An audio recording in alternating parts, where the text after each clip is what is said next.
মুহাম্মাদুর রাসূলুল্লাহ সাল্লাল্লাহু আলাইহি ওয়াসাল্লাম। মক্কার মানুষেরা দেখলো ইসলাম যেভাবে প্রতিষ্ঠিত হচ্ছে, মূর্তি পূজা বন্ধ হয়ে যাবে, হত্যা বন্ধ হয়ে যাবে, ঘুষ বন্ধ হয়ে যাবে, সুদ বন্ধ হয়ে যাবে, রাহাজানি বন্ধ হয়ে যাবে, চাঁদাবাজি বন্ধ হয়ে যাবে, মন গড়া ধর্ম বন্ধ হয়ে যাবে, চন্দ্র পূজা বন্ধ হয়ে যাবে, সূর্য পূজা বন্ধ হয়ে যাবে, মানুষ পূজা বন্ধ হয়ে যাবে। যদি তাওহীদ প্রতিষ্ঠিত হয়ে যায়, সমস্ত মক্কার কাফেরেরা একত্রিত হয়ে ডিসিশন নিল মুহাম্মদকে প্রস্তাব দেওয়া হোক, মুহাম্মদ যদি আমাদের প্রস্তাব মেনে নেয় আমরা তাকে সব দিতে রাজি। কি প্রস্তাব? আবু তালিব মুহাম্মদ সাল্লাল্লাহু আলাইহি ওয়াসাল্লামের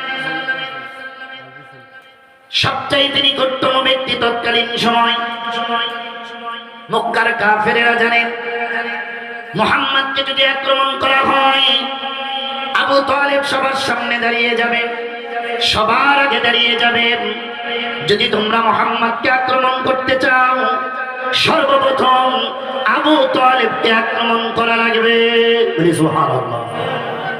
মহব্বত ছিল পূর্ণাঙ্গ, ভালোবাসাও ছিল পূর্ণাঙ্গ। কি প্রস্তাব? এই পৃথিবীতে মানুষ সবচাইতে বেশি তিনটি জিনিসকে পছন্দ করে, ভালোবাসে এবং লোভ থাকে। এক, মাল, ধন এবং সম্পদ। দেখবেন যার ধন সম্পদ বেশি তার হাঁটার স্টাইল অন্যরকম, তার বাড়ি ঘরের স্টাইল অন্যরকম, তার কথা বলার স্টাইল অন্যরকম। আর যার টাকা পয়সা নেই তার চলার ভঙ্গিটা স্বাভাবিক, নিম্ন পর্যায়ে। বাড়িটা কোনো মতো টিন দিয়ে দাঁড় করিয়েছে, ঘেরাটাও দিতে পারেনি। তার কথা বলা সুর খুব নিচু, কেন? টাকা নেই। দুই নাম্বার, মানুষ যে জিনিসটার জন্য সবচাইতে বেশি লোভ করে সেটা হলো একটা সুন্দরী নারী, একটা মেয়ে। রাস্তা দিয়ে গেলে যুবকের তাকাতে মন না চালেও বলে তাকায়, কেন? সুন্দরী মেয়ে এলাকার মধ্য দিয়ে যাচ্ছে, স্বাভাবিক সবার মতো করে, এটা হওয়াটাই স্বাভাবিক। তিন নাম্বার, সেটা হলো নেতৃত্ব, নেতা হওয়া, বস হওয়া, প্রেসিডেন্ট হওয়া, প্রধানমন্ত্রী হওয়া। এটা অনেকের আশা থাকে, আমি হব নেতা, আমার পিছনে সবাই থাকবে। এক কথায় ক্ষমতার চেয়ার। তিনটি জিনিস মানুষের সবচাইতে লোভ। মুহাম্মদকে এই তিনটি লোভের প্রস্তাব দেওয়া হোক। আবু তালেবকে বলা হলো, আবু তালেব আমরা তোমাকে সম্মান করি। মুহাম্মদ সাল্লাল্লাহু আলাইহি ওয়াসাল্লাম, মুহাম্মদ তিনি কালেমার দাওয়াত দেয়। কি দাওয়াত? লা ইলাহা ইল্লাল্লাহ, নেই কোনো মাবুদ আল্লাহ ছাড়া। একত্ববাদের খোদার আহ্বান করে, এক আল্লাহর দিকে ডাকে। এই কালেমা শুধু বন্ধ করতে হবে, শর্ত একটা। এর জন্য তিনটা জিনিস আমরা তাকে দিব। এই মক্কা নগরীর মধ্যে যতগুলো ধন্যাঢ্য ব্যক্তি রয়েছে এর থেকে বেশি সম্পদ মুহাম্মদকে দেওয়া হবে। যত সুন্দরী মেয়ে আছে এর মধ্য থেকে সবচেয়ে সুন্দরী মেয়েকে মুহাম্মদকে দেওয়া হবে। মুহাম্মদকে নেতা হতে চায়, নেতৃত্ব দিয়ে দেওয়া হবে। মক্কার প্রেসিডেন্ট আমরা তাকে বানিয়ে দিব। সত্য একটা কালেমা, তাওহীদ, একত্ববাদের দাওয়াত, এক আল্লাহর দাওয়াত ছেড়ে দিতে হবে। আবু তালেব গিয়ে মুহাম্মদ সাল্লাল্লাহু আলাইহি ওয়াসাল্লামকে প্রস্তাব দিলেন, মুহাম্মদ আমার ভাতিজা, মক্কার কাফেরেরা এসে আমাকে প্রস্তাব দিয়েছে, তুমি যদি ধন সম্পদ চাও মক্কার সবচাইতে বেশি ধন সম্পদ তোমাকে বানিয়ে দেওয়া হবে। তুমি যদি সুন্দরী নারী চাও সেটাও দিয়ে দেওয়া হবে। তুমি যদি নেতা হতে চাও, প্রেসিডেন্ট হতে চাও মক্কার, তোমাকে সেটাও বানিয়ে দেওয়া হবে। সত্য একটা, লা ইলাহা ইল্লাল্লাহ, এই কালেমার দাওয়াত ছেড়ে দিতে হবে। মুহাম্মদ সাল্লাল্লাহু আলাইহি ওয়াসাল্লাম কি উত্তর দিলেন? ও আমার চাচা আবু তালেব, আপনি মক্কার কাফের কুরাইশদেরকে জানিয়ে দিবেন যারা তিনটি প্রস্তাব দিয়েছে, সম্পদের, সুন্দরী মেয়ের আর নেতার। তাদেরকে জানিয়ে দিবেন এই মক্কার কাফের কুরাইশরা যদি এক হাতে চন্দ্র এনে দেয় আর এক হাতের মধ্যে সূর্য এনে দেয়, আমি মুহাম্মদুর রাসূলুল্লাহ এই কথা বলে দিচ্ছি, পৃথিবী যদি আমার হাতে মুঠে দেওয়া হয়, আমি মুহাম্মদ কালেমার দেওয়া ছাড়বো না, ছাড়বো না, ছাড়বো না। চিৎকার দিয়ে বলি সুবহানাল্লাহ।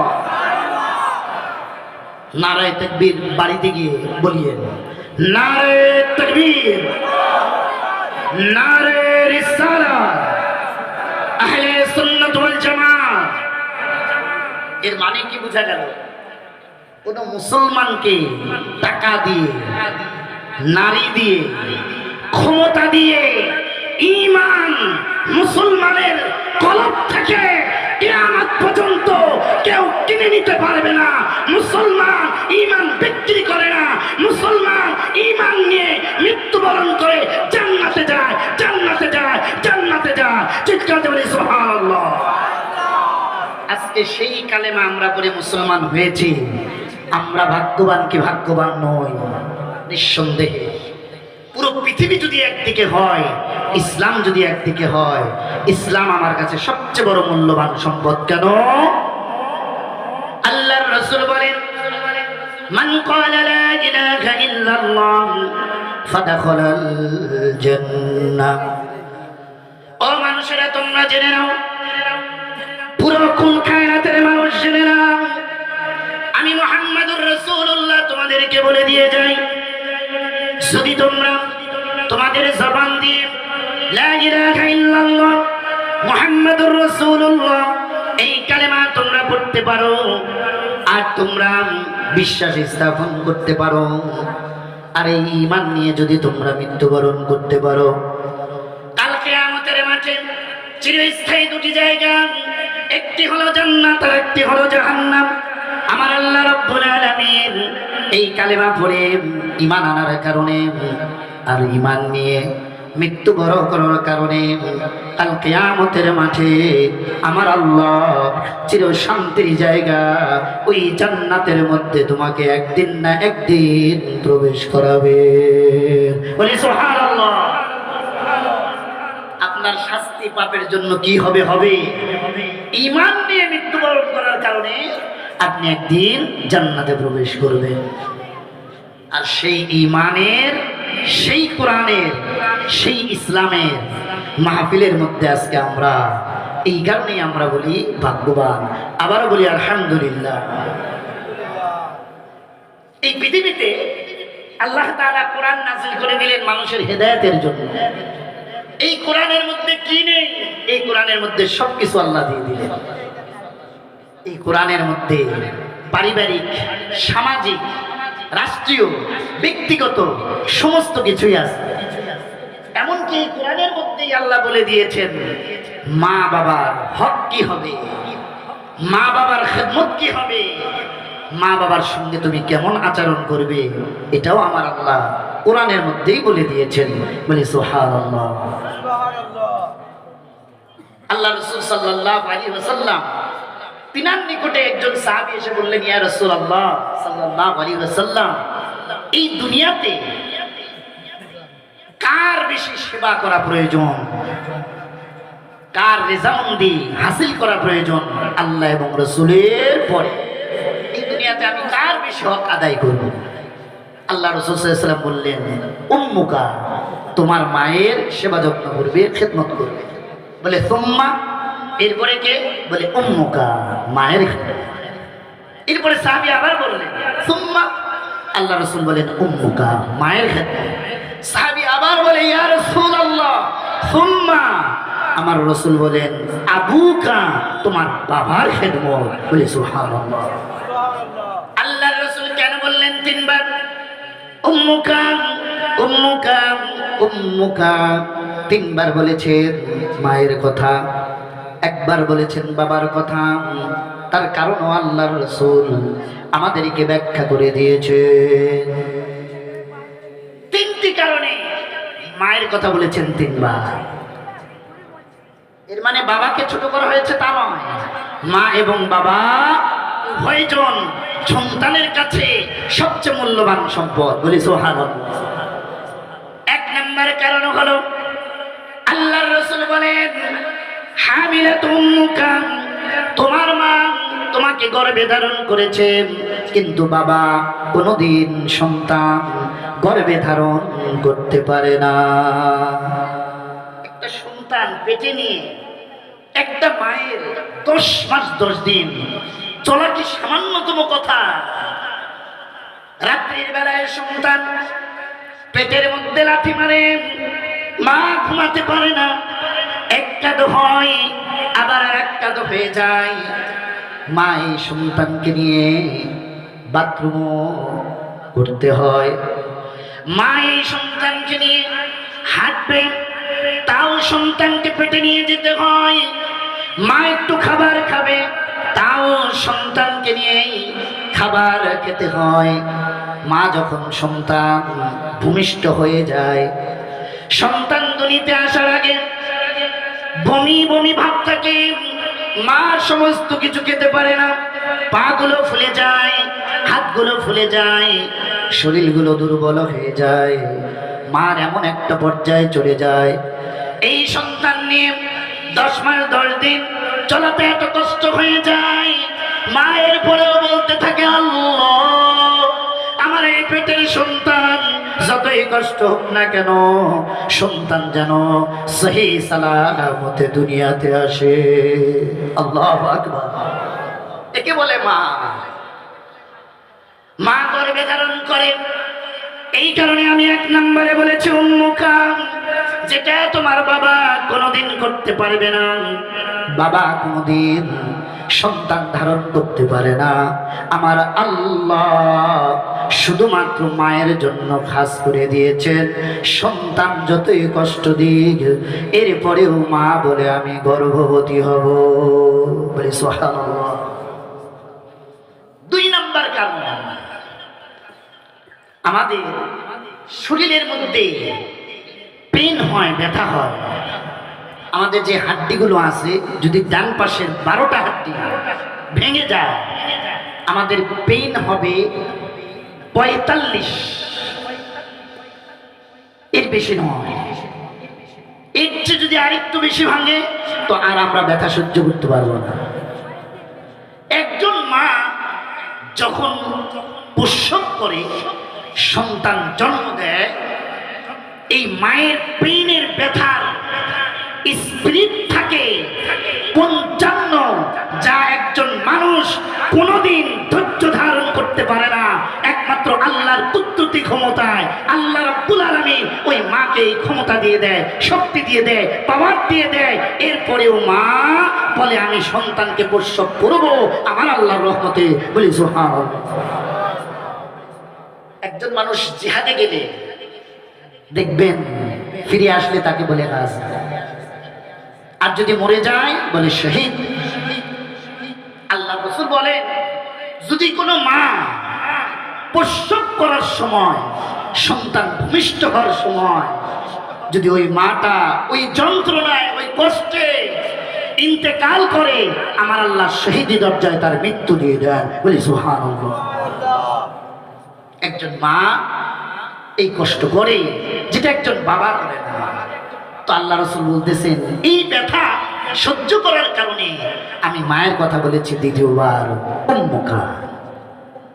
3 নম্বর হলো সন্তান পৃথিবীতে আসার পরে কোনো পানি খেতে পারে না, কোনো কিছু খেতে পারে না। সন্তান একটা জিনিসই খায়, সেটা হলো মায়ের স্তন থেকে দুধ পান করে। আর এটা 2 বছর পর্যন্ত আমি আল্লাহ ওই মায়ের স্তনের মধ্যে দুধ তৈরি করে দেই। যেই দুধ মা সন্তান একবার কান্না করলে ওই মা সন্তানকে দুধ দেওয়ার জন্য পাগল পারা হয়ে যায়। বাচ্চা যদি একবার চিৎকার করে, দেখবেন মা যত দুনিয়ার কাজ খায়, সন্তানকে দুধ খাওয়ার জন্য দৌড়িয়ে পরেশান হয়ে যায়। এই স্তনের দুধ এটা বাবার পক্ষে কোনোদিন সম্ভব নয়, মা ব্যতীত। এই কারণে আমি মাকে বলেছি উম্মুকা 3বার। এই মা এই জিনিসটা করে থাকে, স্তনের দুধ 2 বছর যত কষ্ট হোক সন্তানকে খাইয়ে দেয়। রাত 1টায় সন্তান চিৎকার করে, মা স্তনের দুধ আগিয়ে দেয়। ফজরের আগে সন্তান চিৎকার করে, মা দুধের স্তন আগিয়ে দেয়। ঘুম বাদ দিয়ে আগে সন্তানের খাবারের ব্যবস্থা করে, যেটা বাবা পারে না। বলি সুবহানাল্লাহ। এই তিনটি কারণে আমি বলেছি উম্মুকা উম্মুকা উম্মুকা, আর চতুর্থবার বলেছে আবুকা। কেন? বাবা অনেক কষ্ট করে সন্তানের লালন পালনের খাবারের ব্যবস্থা করে, রিজিকের ব্যবস্থা করে। সকলে বলে সুবহানাল্লাহ। আমার রাসূলের কাছে একজন সাহাবী এসে বললেন, ইয়া রাসূলুল্লাহ সাল্লাল্লাহু আলাইহি ওয়াসাল্লাম, আমি জিহাদের ময়দানে যেতে চাই। আল্লাহর রাসূল বললেন, সাহাবী তুমি কেন জিহাদের ময়দানে যেতে চাও?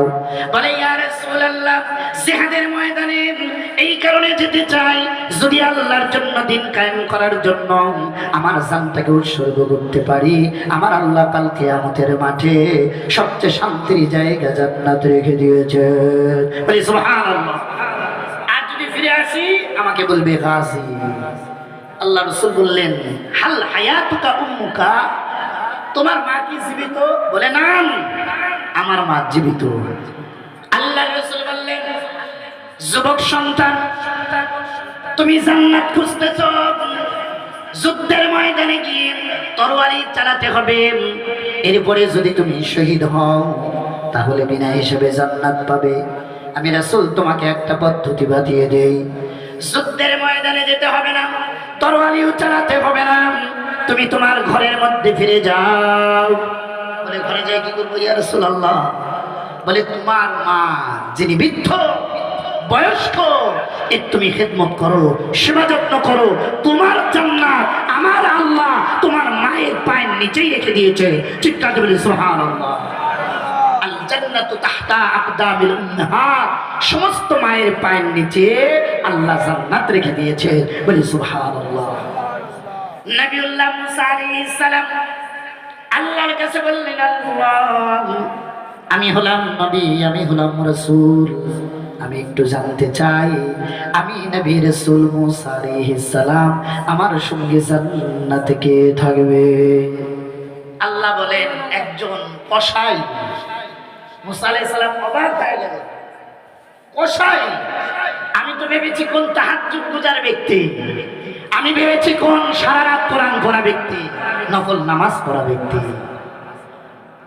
মুসা আলাইহিস সালাম বললেন, আল্লাহ ওই ব্যক্তির সাক্ষাৎ আমি করতে চাই, আমি একটু বুঝতে চাই কোন কারণে একজন কসাই গোশত বিক্রি করনেওয়ালা আমি মুসা আলাইহিস সালামের সঙ্গে জান্নাতে থাকবে। বলি না সুবহানাল্লাহ। মুসা আলাইহিস সালামকে ইলহাম দিয়ে দেওয়া হলো, ঠিকানা বলে দাও। মুসা আলাইহিস সালাম চলে গেলেন, দূর থেকে দেখতেছে কসাই গোশত বিক্রি করতেছে। গোশত বিক্রি হয়ে গেল, বাড়ির দিকে যাচ্ছে মুসা আলাইহিস সালাম পিছে পিছে। বাড়িতে যাওয়ার পরে মুসা আলাইহিস সালাম দরজা নক করলেন। মুসা আলাইহিস সালাম পরিচয় দিলেন, আমি একজন মুসাফির, আপনার বাসায় একদিনের মেহমান হতে চাই। কসাই বললেন, এটা আল্লাহর শুকরিয়া, ঘরে মেহমান আসা রহমত। বলি সুবহানাল্লাহ। এবার কসাইয়ের ঘরে মুসা আলাইহিস সালাম মেহমান দেখতে পেলেন। সর্বপ্রথম এক বৃদ্ধা মা তার খেদমত করলেন, সেবা যত্ন করলেন, পানি আগিয়ে দিলেন, শরীর মুছিয়ে দিলেন, কাপড় পরিয়ে দিলেন, নিজ হাতে রান্না করলেন, গোশত ভুনা করলেন, রুটি বানালেন। মুসা আলাইহিস সালাম কসাই নিজে না খেয়ে আগে মায়ের মুখের খাবার উঠিয়ে দিলেন। এরপরে মুসা আলাইহিস সালামের সঙ্গে কসাই খানা খেতে বসলেন। মুসা আলাইহিস সালাম বলতেছেন, ইনি কে? বলে, আমার মা। বলে, আচ্ছা। খানা শেষ হয়ে গেল, এরপরে দেখতেছে এই কসাইয়ের মা দু হাত তুলে আল্লাহর কাছে ফিস ফিস করে কি যেন দোয়া করে। মুসা আলাইহিস সালাম বললেন, কসাই তোমার মা কি দোয়া করে? বলে, মুসাফির, এই দোয়া শুনে তোমার লাভ নেই। বলে, কেন? বলে, এই দোয়া কবুল হবার। বলে, বলো না একটু কি দোয়া করে? আমার মা এই দোয়া করে, আল্লাহ আমি একজন পঙ্গু মা, আমার সেবা যত্ন করার কেউ নেই, আমার একমাত্র ছেলে ব্যতীত, আমি বৃদ্ধা মহিলা, আমার সন্তান সারাদিন গোশত বিক্রি করে যখন বিকালে বাড়িতে ফিরে আমার গোসল করিয়ে দেয়, কাপড়গুলো পরিবর্তন করে দেয়, আমার সন্তান সবচেয়ে ভালো গোস্তটুকু নিয়ে আসে, নিজ হাতে রান্না করে রুটি তৈরি করে আমি মাকে খাইয়ে দিয়ে সন্তান এরপরে নিজের মুখে খাবার নেয়। আমি শুনেছি মায়ের দোয়া কবুল হয়। আমি মা হয়ে দোয়া করতেছি রব্বুল আলামিন, এই জামানার নবী, এই জামানার রাসূল, সবচেয়ে মর্যাদাবান ব্যক্তি মুসা আলাইহিস সালাম, আল্লাহ মুসা আলাইহিস সালামের জান্নাতের মধ্যে আমার এই সন্তানের জায়গা করে দিও। বলি আল্লাহু আকবার। মুসা আলাইহিস সালাম এবার বলেন, ও কসাই, তুমি বলেছো তোমার মা ফিসফিস করে সেই দোয়া করে, এই দোয়া কবুল হবার নয়। আমি মুসাফির, তোমাকে পরিচয় দিচ্ছি, আজকে এই মা এমন দোয়া করেছে যেই দোয়া আমার রব আল্লাহ কবুল করে নিয়েছে। আমি হলাম মুসা, এই জামানার নবী, এই জামানার রাসূল। তোমার মায়ের দোয়া আল্লাহ কবুল করে নিয়েছে, তুমিই থাকবে আমার সাথে জান্নাতে। চিৎকার করে সুবহানাল্লাহ। নারে তাকবীর, নারে রিসালাত।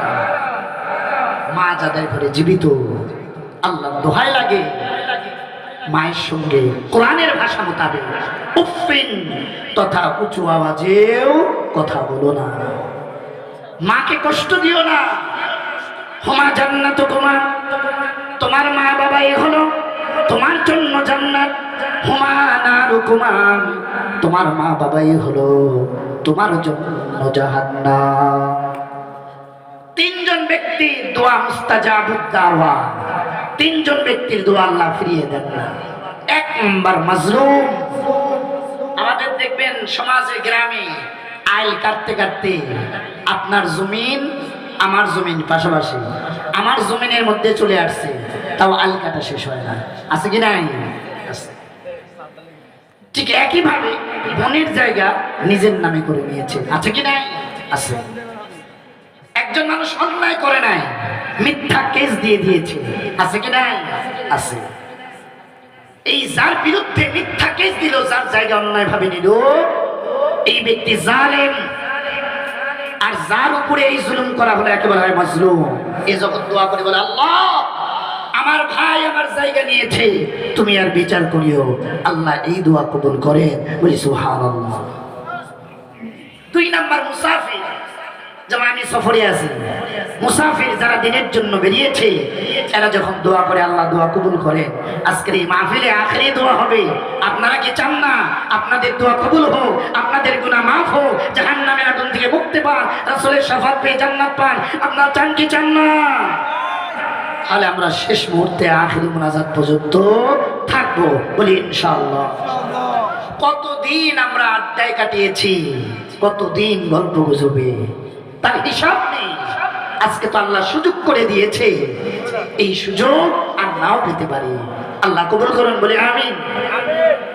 তিন নাম্বার, আল্লাহর রাসূল বলেন, আল ওয়ালিদাইন, যখন মা বাবা দু হাত তুলে দোয়া করে, আল্লাহ রাব্বুল আলামিন এই দোয়া ফিরিয়ে দেন না, এই দোয়া সঙ্গে সঙ্গে কবুল হয়ে যায়। যদি সেটা বড় দোয়াও হয় সেটাও কবুল হয়, যদি সেটা নেক দোয়াও হয় সেটাও কবুল হয়। আল্লাহর রাসূল বলেন, ও আমার সাহাবীরা, তোমাদেরকে একটা সুন্দর আমলের কথা বলে দিই। এমন আমল ইতিপূর্বে তুমি সুযোগ পাবে কিনা জানি না। কি আমল? এমন একটা আমল আছে, যেই আমল করলে একটা কবুল হজের সওয়াব পাওয়া যায়। বলে সুবহানাল্লাহ। আল্লাহর রাসূল বলেন, মা বাবার দিকে যখন নেক নজরে তাকাবেন, নেক নজরে, অসন্তুষ্ট হয়ে না, গরম হয়ে না, চোখ গরম করে না, সন্তুষ্ট হয়ে মুস্কি হেসে মায়ের দিকে বাবার দিকে একবার তাকাবেন। আমার রাসূল বলেন একটা কবুল হজের সওয়াব। সাহাবী বলে, ইয়া রাসূলুল্লাহ, আমি যদি দ্বিতীয়বার তাকাই, বলে আরেকটা কবুল হজের সওয়াব। বলে তৃতীয়বার তাকাই, বলে আরেকটা কবুল হজের সওয়াব। বলে ইয়া রাসূলুল্লাহ, আমি যতবার তাকাবো, আমার রাসূল বলে ততবারই কবুল হজের সওয়াব। সকলে বলি সুবহানাল্লাহ। এই পৃথিবী থেকে আমরা চলে যাব কি যাব না? যাব। সাহাবীর নাম হলো আল খামার। সাহাবীর নাম আল খামার। এই সাহাবী মৃত্যু সজ্জায়। মানুষের মৃত্যুর যন্ত্রণা সবচেয়ে কঠিন একটি বিষয়।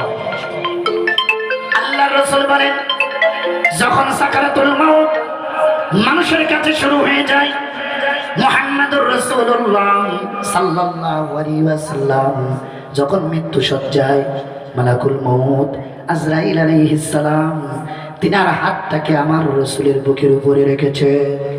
আল্লাহ রাসূল বলতেছেন, মালাকুল মউত আজরাইল আলাইহিস সালাম, তুমি তোমার হাতকে সরিয়ে ফেলো। আমার মনে হচ্ছে 7 আসমান 7 জমিন আমার বুকের উপরে দিয়ে দিয়েছো। বলি আল্লাহু আকবার। না জানি আমার উম্মতের কত কষ্ট হবে। মুহাম্মদ সাল্লাল্লাহু আলাইহি ওয়াসাল্লাম এটা বলেছেন। আপনি মনে করিয়েন না মৃত্যু স্বাভাবিক সিম্পল বিষয়। না না না, রূহ এত সহজে বের হতে চায় না, রূহ খুব কঠিন। আর যে যত পাপী তার রূহটা বের হওয়া তত কষ্ট, কত আযাব, কতটাই মুসিবত। সাহাবীর নাম আলকামা, মৃত্যু সজ্জায়। আল্লাহর রাসূল বলেন, তালকিন আলাল মাউত, যখন কেউ মৃত্যু সজ্জায় তাকে বলবেন কালেমা পড়ো, লা ইলাহা ইল্লাল্লাহ মুহাম্মাদুর রাসূলুল্লাহ সাল্লাল্লাহু আলাইহি ওয়াসাল্লাম। তো সাহাবীরা চতুর্দিকে বসে আছেন আর আলকামারকে বলতেছেন, আলকামার কালেমা পড়ো, কালেমা পড়ো। আলকামার কালেমা পড়তে পারে না, বারবার চেষ্টা করে, জবান দিয়ে বের হয় না। আমার রাসূলের কাছে খবর পৌঁছে গেল আলকামার মৃত্যু সজ্জায়, কিন্তু জবান দিয়ে কালেমা বের হয় না। আমার রাসূল চাদর মুবারক ছেঁচড়াতে ছেঁচড়াতে আলকামারের বাড়ির দিকে দৌড়ায়, আমার উম্মত কেন কালেমা পড়তে পারে না? বলি আল্লাহু আকবার। আল্লাহ রাসূল এসে দেখলেন সাহাবী আলকামার সাকরাতুল মাউত, মৃত্যুর যন্ত্রণা। আল্লাহ রাসূল আলকামারের স্ত্রীকে বললেন, আলকামারের মা কোথায়? বলে ইয়া রাসূলুল্লাহ, আলকামারের মা পাশে আরেকটি জায়গায় বাড়ি করে দেওয়া হয়েছে আলাদা, সেখানে থাকে। আল্লাহ রাসূল বুঝতে পেরেছেন কোন কারণে আলকামার কালেমা পড়তে পারতেছে না। আল্লাহ রাসূল বললেন, আম্মা জানকে ডেকে নিয়ে আসো। ডেকে নিয়ে আসা হলো। আল্লাহ রাসূল বললেন, মা, আলকামার কালেমা পড়তে পারতেছে না, আপনি দয়া করে আলকামারের বিষয়ে কিছু বলুন। মা বলে, ইয়া রাসূলুল্লাহ, আমি মা 10 মাস 10 দিন সন্তান গর্ভে ধারণ করেছি, প্রসবের যন্ত্রণা ভোগ করেছি, স্তনের দুধ পান করিয়ে দিয়েছি, সন্তানকে মানুষ করেছি। আলকামার স্ত্রী আসার পরে পরিবর্তন হয়ে যায়। ইয়া রাসূলুল্লাহ, আলকামারের কাছে আমি চিকন খাবার চাইনি, আলকামারের কাছে আমি সুন্দর পোশাক চাইনি, আলকামারের কাছে বৃদ্ধ বয়সে একটু যেন সন্তান সেবা যত্ন করে, খেদমত করে। ইয়া রাসূলুল্লাহ, আলকামার এটা থেকে আমাকে অনেকটা দূরে রেখেছে। ইয়া রাসূলুল্লাহ, আমি আলকামারকে ক্ষমা করতে পারবো না। আমার রাসূল বললেন, সাহাবীরা তোমরা কাঠ নিয়ে আসো, খড়ি নিয়ে আসো। সাহাবীরা নিয়ে আসলেন। আল্লাহ রাসূল বললেন, আগুন ধরিয়ে দাও। সাহাবীরা ধরিয়ে দিলেন। আল্লাহ রাসূল বললেন, আলকামারকে নিয়ে আসো। আলকামারকে নিয়ে আসা হলো। আল্লাহ রাসূল বললেন, আলকামারকে আগুনে নিক্ষেপ করো। সাহাবীরা বলে, ইয়া রাসূলুল্লাহ, জিন্দা সাহাবী আলকামারকে কিভাবে আগুনে নিক্ষেপ করি? আল্লাহ রাসূল বলে, যদি আলকামারের মা আলকামারকে মাফ না করে, আলকামার যদি কালেমা পড়ে মৃত্যুবরণ না করে, কবরে যাওয়ার সাথে সাথে জাহান্নামের আগুনে পড়বে। আলকামারের মা দেখো দুনিয়ার আগুনে আগে পড়ো। আল্লাহ রাসূল যখন আলকামারকে ধরেছেন, সাহাবীরা ধরেছেন, আগুনে নিক্ষেপ করবে, মা চিৎকার দিয়ে বলে, ইয়া রাসূলুল্লাহ, একজন মা কখনোই এটা মানতে পারে না চোখের সামনে সন্তানকে আগুনে নিক্ষেপ করবে। হে আমার রাসূল, আমি আমার আলকামা, আমার সন্তান, আমার কলিজার টুকরাকে মাফ করে দিলাম। আমার রাসূল বলে, আলকামা পড়ে নাও লা ইলাহা ইল্লাল্লাহ। আলকামার বলে, লা ইলাহা ইল্লাল্লাহ। আল্লাহ রাসূল বলে, মুহাম্মাদুর রাসূলুল্লাহ। আলকামার বলে, মুহাম্মাদুর রাসূলুল্লাহ। আমার রাসূল বলে, আলকামার জান্নাতি, আলকামার জান্নাতি, আলকামার জান্নাতি। চিৎকার দিয়ে বলি সুবহানাল্লাহ।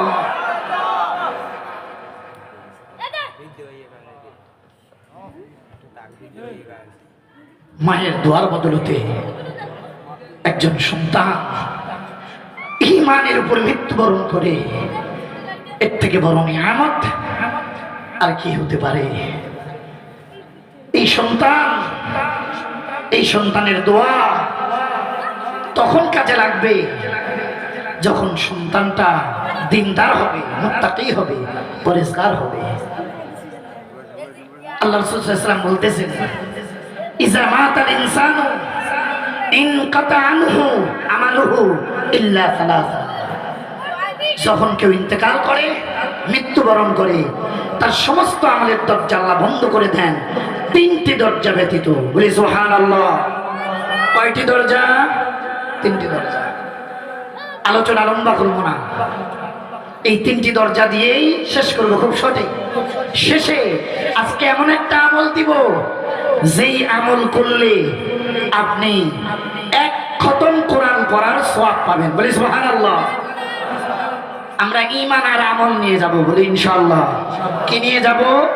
ঈমান আর আমল। কেন ঈমান আর আমল নিয়ে যাব? আল্লাহ সূরা আসরের মধ্যে বলেন, ইন্নাল ইনসানা লাফি খুসর। আমার আল্লাহ বলেন, পৃথিবীর সমস্ত মানুষগুলো ক্ষতিগ্রস্তের মধ্যে রয়েছে, ধ্বংসের মধ্যে রয়েছে। আল্লাহ এরপরে বলতেছেন, ইল্লাল্লাযীনা আমানু ওয়া আমিলুস সলিহাত। সকলে বলি সুবহানাল্লাহ। একমাত্র তারা ব্যতীত যারা ঈমান আনলো আর নেক আমল করলো, এরা হবে জান্নাতের রাস্তায় যাওয়ার যোগ্য মুমিন ব্যক্তি। বলি সুবহানাল্লাহ। আপনি কি ঈমান আর আমল নিয়ে যেতে চান না কবরে? বলি ইনশাআল্লাহ। আজকে আমরা ঈমানও পাচ্ছি, আমলও নিয়ে যাব, বলি ইনশাআল্লাহ। তো রাসূল করিম সাল্লাল্লাহু আলাইহি ওয়াসাল্লাম আমাদেরকে বলতেছেন, তোমরা ইন্তেকাল করার পরে তোমার নামাজ, রোজা, হজ, যাকাত, তাসবিহ, তাহলিল, জিকির, আজকার কিছুই আর তুমি করতে পারবে না। পারবেন আপনি? আমি মুফতি ইব্রাহিম খলিল যদি এখন মৃত্যুবরণ করি, দেখবি আমার হাত উঠাবেন, উঠবে, ছেড়ে দিবেন, পড়ে যাবে। আমাকে যদি কেউ এসে লাঠি দিয়ে মারেন, কোনো খবর নেই। ইনজেকশন দেন, কোনো খবর নেই। অর্থাৎ আপনার আর কোনো কিছু করার ক্ষমতা নেই। তো রাসূল করিম সাল্লাল্লাহু আলাইহি ওয়াসাল্লাম বলতেছেন, মুহাম্মদ সাল্লাল্লাহু আলাইহি ওয়াসাল্লামের উসিলায় তোমরা যদি তিনটি আমল দুনিয়াতে করে যেতে পারো, কবরে যাওয়ার পরেও কিয়ামত পর্যন্ত আল্লাহ তোমাদের কবরে সওয়াব পৌঁছাইতেই থাকবেন, পৌঁছাইতেই থাকবেন, পৌঁছাইতেই থাকবেন। বলি সুবহানাল্লাহ। আপনাকে শুনতে রাজি আছেন না এখানেই শেষ করে দেব? একটু আওয়াজ দেন। ঘুম ধরছে কি? ফেরেশতারা দেখতেছে কি? আল্লাহ আমাদেরকে দেখতেছেন, আল্লাহ আমাদের কথা শুনতেছেন, আল্লাহ আমাদের কলবের খবর জানেন, আল্লাহ আমাদের রিজিকে বরকত দিতে পারেন, আল্লাহ আমাদেরকে সুস্থ রাখতে পারেন, আল্লাহ আমাদেরকে রহমত দিতে পারেন, আল্লাহ আমাদেরকে ঈমানের উপর মৃত্যু দিতে পারেন, আল্লাহ আজকের এই মাহফিলের উসিলায় আমাদের কবরের আযাব মাফ করতে পারেন। নিঃসন্দেহে পারেন। আমরা বিশ্বাস করি আল্লাহ এবং রাসূলকে। কথা বলেন ঠিক কিনা? তো সুতরাং মুমিনের চোখে কোরআনের সামনে ঘুম আসতে পারে না, শয়তানও আসতে পারে না। এই কারণে বলি আউযু বিল্লাহি মিনাশ শাইতানির রাজীম।